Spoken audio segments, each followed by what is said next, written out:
Welcome to Supply Chain Now, the voice of global supply chain. Supply Chain Now focuses on the best in the business for our worldwide audience, the people, the technologies, the best practices, and today's critical issues, the challenges and opportunities. Stay tuned to hear from those making global business happen right here on Supply Chain Now. Hey, good morning, everybody. Scott Luton and Greg White with you here on Supply Chain Now. Welcome to today's show. Greg, how you doing? I'm doing great. I'm especially great now. My two favorite things, great customer service and music. So that's a long list, though. There's lots I have a lot of favorite list, right? things. I just can't decide.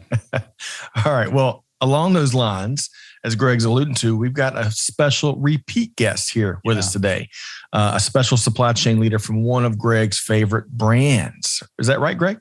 Unquestionably. Yeah. I was introduced to Sweetwater. Sorry, gave it up on you, Scott. By my product VP at my last company, who is a session guitar and keyboard player, pretty decent singer, and an absolute stickler for outstanding customer service. And Sweetwater is who he held up as the top golden standard of the list. Yeah. So wonderful. Yeah. And, of course, we have occasion to buy some audio and video equipment occasionally.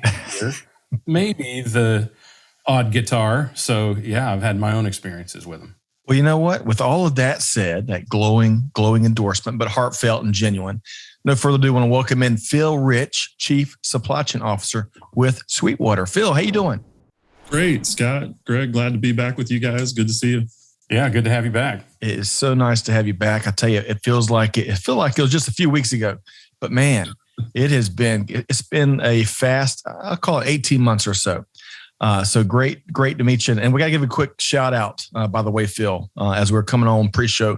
Justin, our production engineer, has been, I think, a Sweetwater customer since 1996, as Justin put it. So I'm sure he is edge of his chair waiting to see from a supply chain standpoint how y'all do what you do.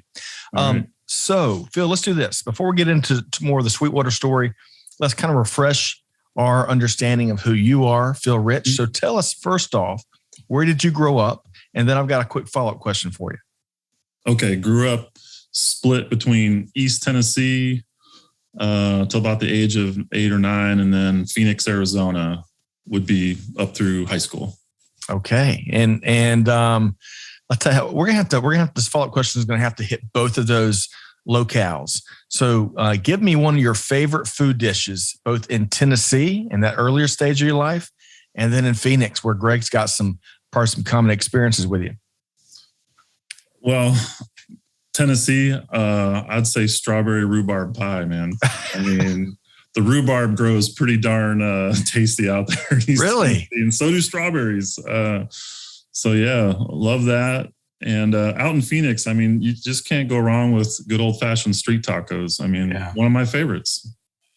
All right. So Greg, ask and he shall deliver. You spent some time in Phoenix. Those street tacos, were they as addictive as Phil was pointing out?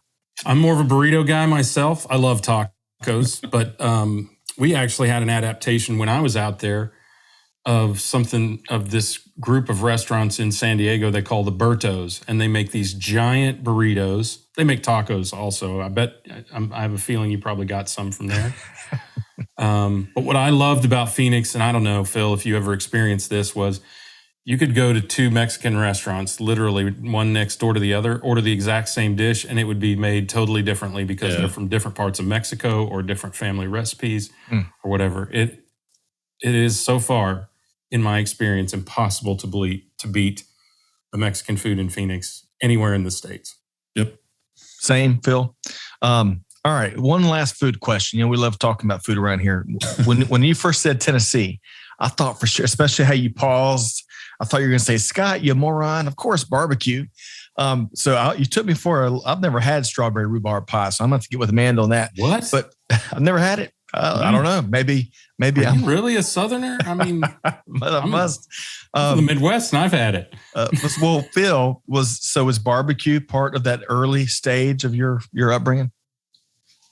It was out, I spent a lot of time out on a lake called Watauga Lake in East Tennessee. And just the fact that we kind of lived out there most of the time, barbecue was just part of daily life. So I didn't think of it as being all that special at the time, but it really was, looking back on it. Just a staple. Yeah, it was what it was. It is so funny, Greg, to your point, exactly. It's just a staple. We take for granted these things that we have access to every day. And those are, for many others, that's part of their food vacations. Good point. People are paying to wind their way through different states for barbecue and other things. Not too many things pair as well with food as music. And Phil, as you've got sitting there in your lap, some of our listeners from your last appearance with us will recall that you're one heck of a guitarist. So when did you first start playing? Who got you involved? Picked up the guitar around age 11. My mother was she played, just strummed on an acoustic guitar. She wrote songs. She actually recorded a record when I was a teenager. Wow. And my dad was a church music director, and he played trumpet. So there was a decent amount of music going on in the family. And of course, every kid who has an older brother kind of wants to be their older brother a little bit. And he started, playing rock guitar. He got a Stratocaster and a PV amp. And so I just wanted to rock out. So started at 11, joined the Navy at 17, ended up in the Navy band at 19 and did that for 6 years. So I, kind of played every day for 6 years straight, gigs, all kinds of gigs. So yeah, wow. Guitar's been an important part of my life for a long time. Who's better? You or your brother? Oh, I'm so much better than him. Yes. Not even close, man. Paid off. Well, every day for 6 years, I would figure, but yeah. And I'm sure you don't hold that over him at all, ever. I only bring it up 5-6 times a year, maybe. I had forgotten that part, that you served in the Navy and you're part of the U.S. Navy band. I'm sure that you could write a book on those experiences for 6 years. And you're going to play us out at the end. But really quick, you were a moment ago, you were playing an iconic tune that Greg said he can name in one note. Oh, yeah.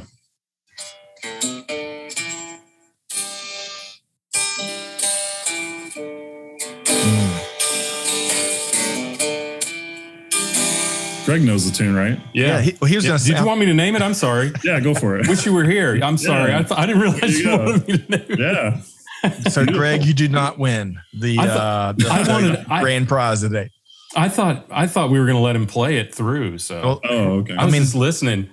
In all honesty, you had me, Phil. You had me. In all honesty, I was hoping Greg was going to start singing to your tune, Phil. We'll see if we. Well, there's a long guitar lead into that. Oh, that's true. They're a long way from vocals. That's true. All right. Maybe on the way out, Scott. I'm not a Pink Floyd pro as I'm giving myself up here.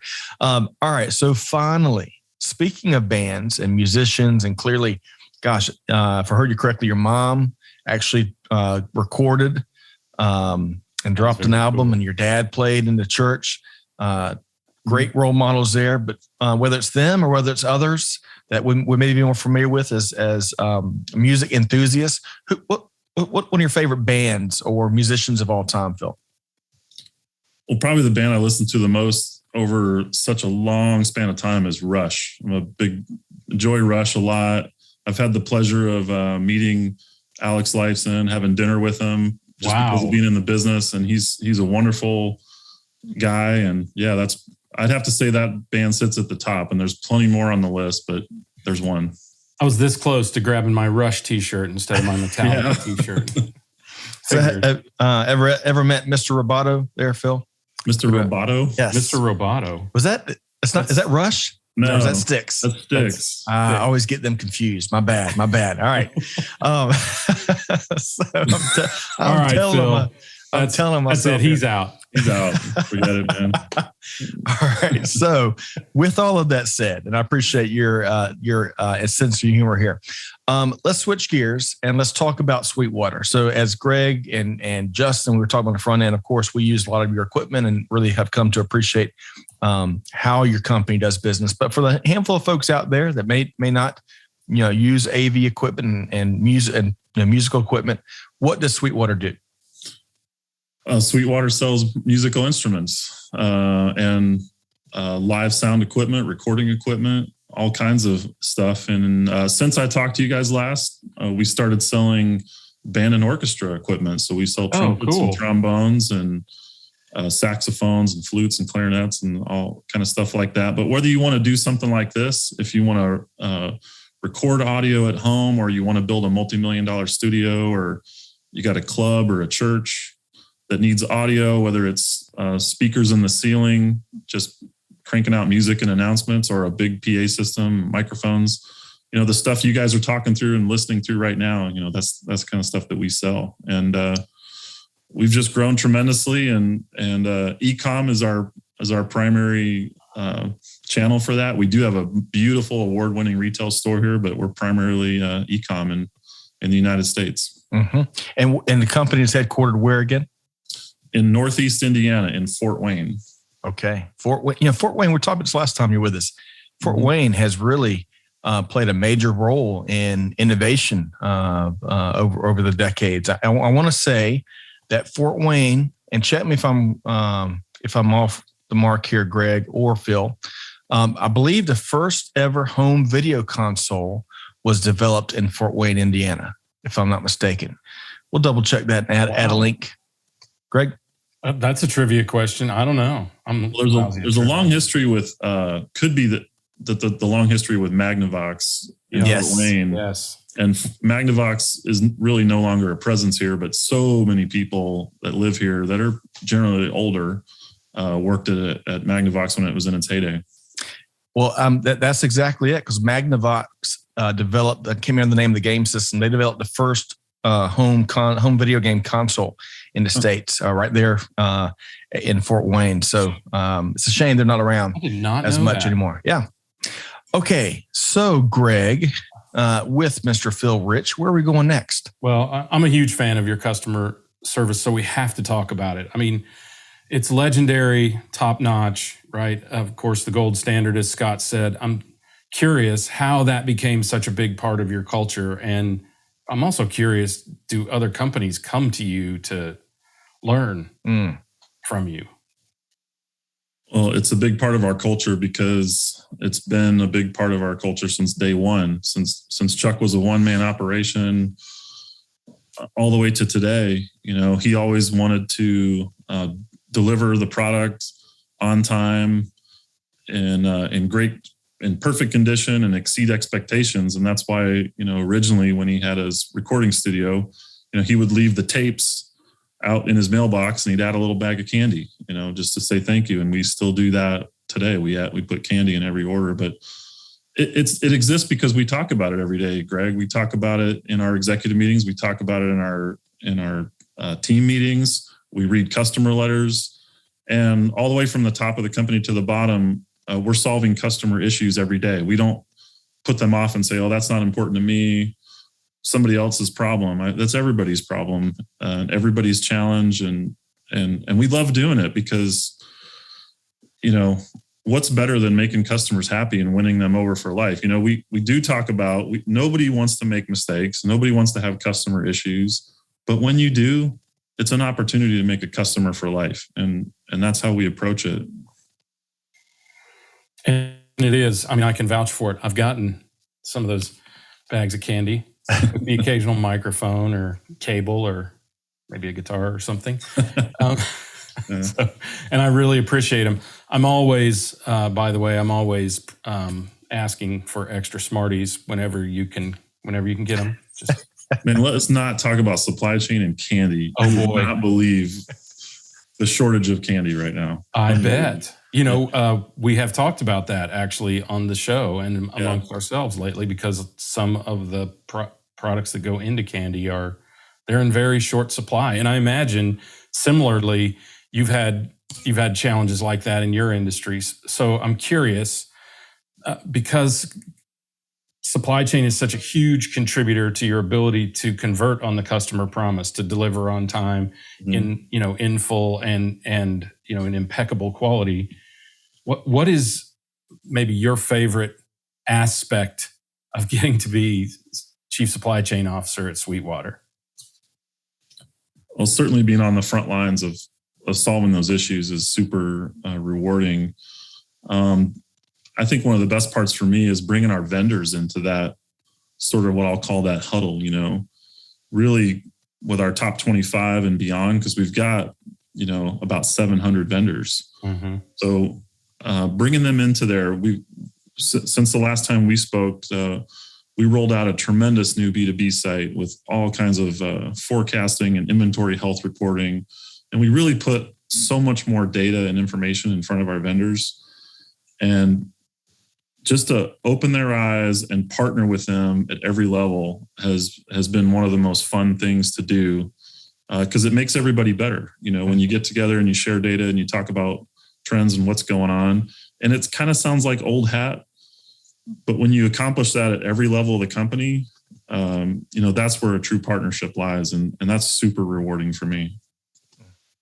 Yeah, that's fantastic. Well, I mean, we talk all the time about the fact that you can make promises anywhere you want, your website, your marketing materials, your sales pitches, whatever, but they have to be delivered through the supply chain. You're the last people to touch it before it goes into the customer's hands. So it's a critical part of it. And I think until recent events, Phil, I don't think people recognize that as a supply chain function, the delivery of customer experience as part of the supply chain function, but it really, really is. Yeah. And I think it shows that you guys' commitment is completely circular. In fact, it reminds me that I owe my sales rep an email back. He's probably concerned about me. So on that note, Greg, I'm glad you touched on that, because that's one of my favorite parts as well. And you don't find that in so many companies. So Phil, speak to that if you would for a second, because you do assign the person you buy from at Sweetwater, they stay with you, and they can, they get to know your business, they get to know your needs, your preferences, mm-hmm. and whatnot, right? Absolutely, yeah. We call those folks sales engineers. We have just about 600 of those people today, and they're developing those relationships with customers. I was just out at the NAMM show that happens every year. You guys may be familiar with it. That's our industry trade show. And I'm talking to a guy I haven't seen for 7 or 8 years. And he says, "Man, you guys make it so easy. I can just text my sales engineer and say, 'Hey, I need this. Can you ship it to me?' And he gets a text message back. 'Sure. What credit card do you want it on? Here you go.' And he goes, 'Do it on this one.' And then it ships." Mm-hmm. And he's talking about what a unique experience that is versus trying to call up a music store and talk to somebody and get them to really care about you. And so, it brings a level of concierge service. We take folks, generally they have some sort of a recording or audio degree. We bring them into Sweetwater. We take them through what we call Sweetwater University for 13 weeks. It's not just training on the fundamentals of product, but we take them through things like the 7 habits. We take them through other important lessons, like don't just do what I tell you to do, to think for themselves. We teach them how to have what we call a perfect conversation with a customer. We just do so much to prepare them to talk to customers, because we really feel that interaction is the most important thing that we do. And they do a fantastic job. And, that's what creates customers for life. And that's why Justin, thank you, Justin, has been a customer for so long. Yeah, that's unbelievable, a customer for that amount of time. Agreed. And really quick, for our listeners, of course, Phil is referring to Justin, our production engineer here today, who's off screen and doing his good work. So Justin, appreciate what you do and appreciate you sharing your part of the Sweetwater story. All right. So Greg, where are we going next with Phil Rich, who's dying? I think we might get a whole set. Go ahead and play. You can play while we're asking if you want. I know you're dying to rip a few notes on that thing, so go for it. If I could play like Phil, I'd be dying for sure to play. Yeah. Chuck Surak, who's your founder and CEO, is kind of the center, like any good leader is, of all the culture in your organization. And even with everything that's been going on over the last couple of years, sustainability has become a huge issue for supply chains. And I think much like you all have engaged your suppliers to recognize other, how collaboration can improve performance. I think a lot of companies, and obviously you all have recognized that sustainability is a critical part of what you guys do. So I'm curious, tell us about some of the things that you're doing to convert on that promise. Yeah, well, since the last time we spoke, we did a very intensive review and an RFQ for all of our packing materials, all of our corrugate, our tape. What was the environmental impact of those? How could we use the least amount? We now scan every single product that comes in. We know exactly what the dimensions are, and we recommend the smallest packaging possible for any one of those boxes. And we've really, we've partnered up with our carriers to do some special things to lower the carbon footprint. One of those things that we've done is zone skipping. So instead of, just sending trucks to the local sort center and then multiple trucks go out multiple directions, we're really dropping full trucks and moving them across the country and dropping them into sort centers and just things like that. All those little things do add up to an impact that we believe is important. I think that, it is important because everybody has a page on their website nowadays, right? Yeah. Not everybody, to quote the great Kelly Barner, not everybody is converting that into action in their operations. And it's not an easy thing to do because there are a ton of trade-offs, right? I think we have to acknowledge that to our community here, but there are a ton of trade-offs. But when you start to make that one of the key priorities of your supply chain, just like optimizing cost and demand fulfillment and speed and reliability and all those things, then it goes into that mix and really can create other efficiencies throughout the supply chain. So like you guys, I'm not a big enough fan of you guys already. I think that's really cool that you guys are working that stuff into it and doing so thoughtfully and including your trading partners, right? I think that's critical. It's not your supply chain. It's all y'all's supply chain. Well, East Tennessee. Yeah. I'm glad you mentioned that because it does seem to be part of, what I've heard thus far. And it reminded me of our first interview, just how intentional you and the Sweetwater team, the culture is about investing in relationships, right? You were talking a minute ago, but, bringing 700 vendors or suppliers that you have, bringing them in and really immersing, or really investing and deepening those relationships, right? You mentioned the data side of it earlier, but it sounds like also you're exchanging ideas related to sustainability so that you're really, rising tide lifts all ships there as well. Is that right, Phil? We're sharing that, absolutely. And just in the last few months, we conducted a survey with our entire vendor community about employee well-being practices. And we just completed that. We felt really, really great about what we heard on that survey. And just this last week, we communicated back out to the whole vendor community and gave them some things to think about and some resources that they can use. We have a lot of small vendors. Right. We have a lot of guys making pedals in their garage, or maybe a 25 employee company, all the way up to $1 billion partners. And we do want to make sure that they're thinking about the right things as far as making sure that the factories that they source and that the labor that they use are all in really good standing and people are treated fairly around the world.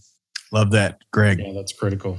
That's absolutely critical. So, obviously customer success, customer support, customer experience, sustainability, and the reliability of your supply chain, huge priorities for you.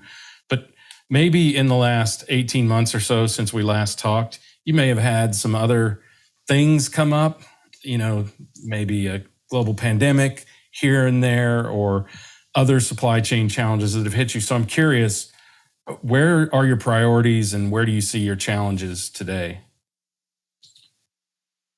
Well, one of the top priorities right now is a new fulfillment center that we're just about to open out in Glendale, Arizona.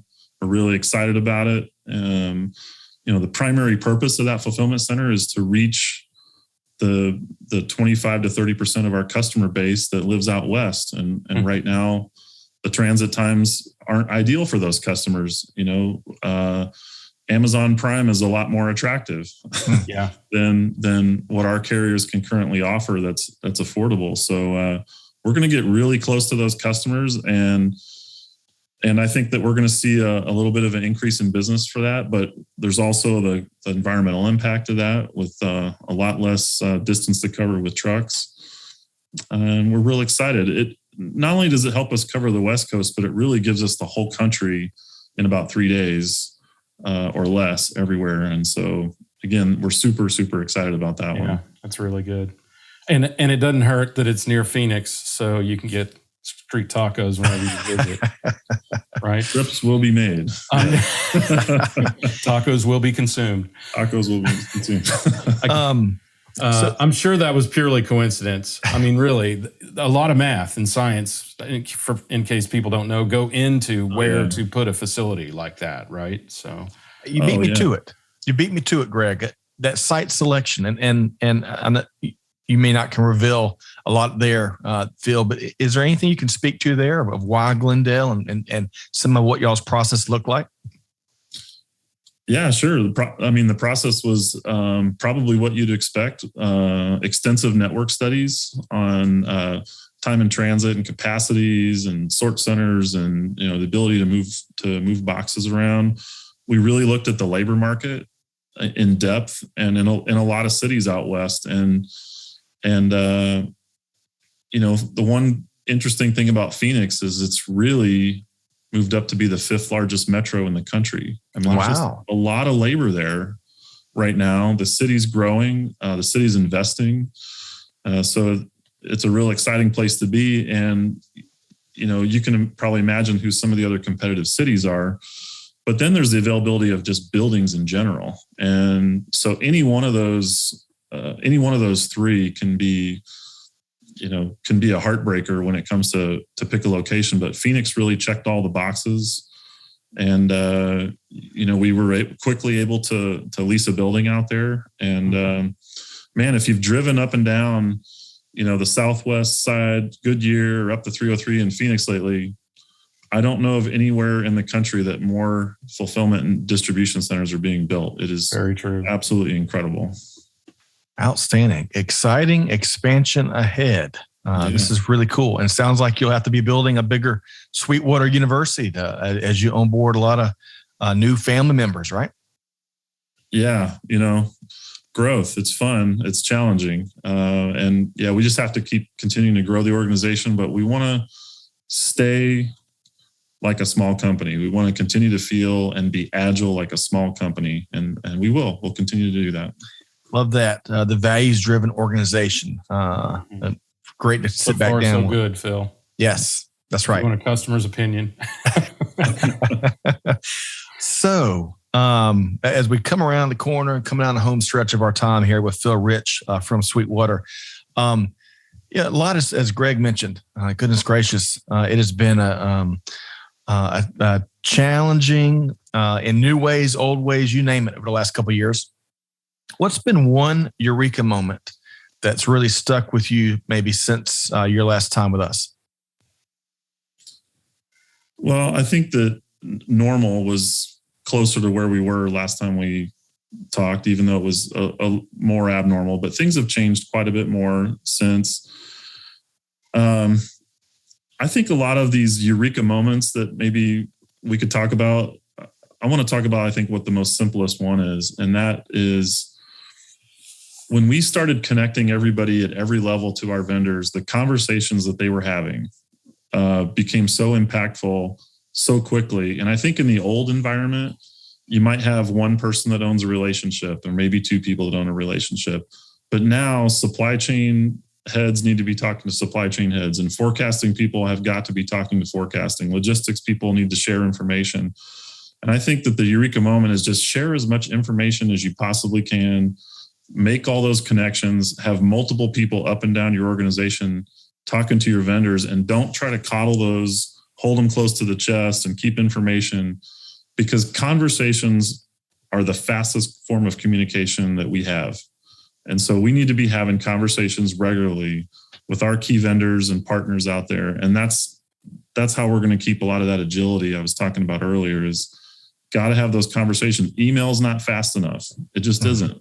Things are moving too quickly. You've got to get on the phone and be talking to those folks regularly. And that's been a big Eureka moment for the whole team here. And it's fostered communication like I have never seen it before. It's really been amazing. I love it. Real is real. It's one of the things I'm picking up on. And an email isn't good enough. And it sounds like one of the breakthroughs your team has had is while some of those things will get the job done, they don't deepen the relationship enough to do big things like you're doing now. Open up, basically expand the company even greater than what you already have been growing by opening up a new facility there in Glendale. Moving mountains for sure. But Greg, what'd you hear there? Pace, right? I heard that the pace is so much faster and the expectations for performance are so much higher. And not that there ever was in your organization, Phil, but I've said this many, many times. There's nowhere to hide. I mean, in supply chain, we've always wanted a seat at the table, right? And yet I think we have kind of relished the ability to hide in the background when anything goes wrong. And now there is nowhere to hide. So, that awareness that you've expressed is common. It's not as common to continue to support it instead of hope for things to go back to normal. But I think that pace is probably the number one thing. That genie's never going back in that bottle. Darn Skippy. All right. So Phil, really appreciate it. As busy as you are and the team is, I appreciate you sharing, spend some time with us here today and sharing again the latest and greatest of what's going on at Sweetwater that clearly so many folks hold in high esteem. They call that the Amazon effect. It's been around for years and years, but I think, Greg, we should be talking about the Sweetwater effect, right? Since we're talking about benchmarking and that gold standard. So I'm really excited to see. We'll have to reconnect maybe later this year. When's that? Have you already broken ground on the new facility, Phil? Yeah, we're doing the tenant improvements right now. We're going to be shipping our first orders out of there in October. Okay. Wow. Well, let's reconnect in the end of this year and everybody on the West Coast. That's right. Start ordering. Let's do it just in time for Christmas. That's right. We'll do it in person and grab some tacos and maybe get a quick tour of the new facility. But a lot of good stuff with Phil Rich and the Sweetwater team. How can folks connect with you and Sweetwater, Phil? They can email me at phil_rich@sweetwater.com. Be glad to talk to you. It's just that easy. Outstanding. Okay. So, Greg, I think get a Phil. few emails, Scott. Remember, gang, email is not sufficient, but that's all. That's what you start with. That's what we'll start with. And of course, Sweetwater.com. Check them out. Yeah. Get your orders in. As Greg said, all you on the West Coast, you better be listening. You'll have new options soon. All right. So, Greg, I think Phil is going to play us out. Is that right? Yeah. Heck yeah. That's right. Let's see if you can name this tune. Oh boy.